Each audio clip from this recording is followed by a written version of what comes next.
ரெண்டாம் பேர் சுழி சுத்தமெல்லாம் தப்பில்லை. பல் முளைப்பல், நல்ல மடிகாம்பு.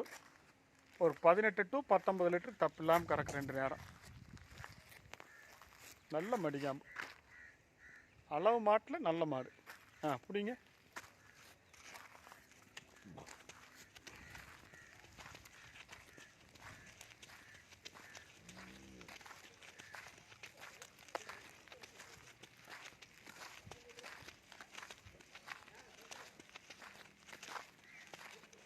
இப்படி திருப்பி.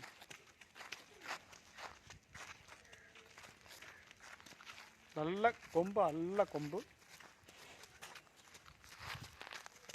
நல்ல மடிகாம்பு, நல்ல கருங்காம்பு. இன்னும் ஒரு 4-5 நாள் ஆகும் ஈன்றக்கு.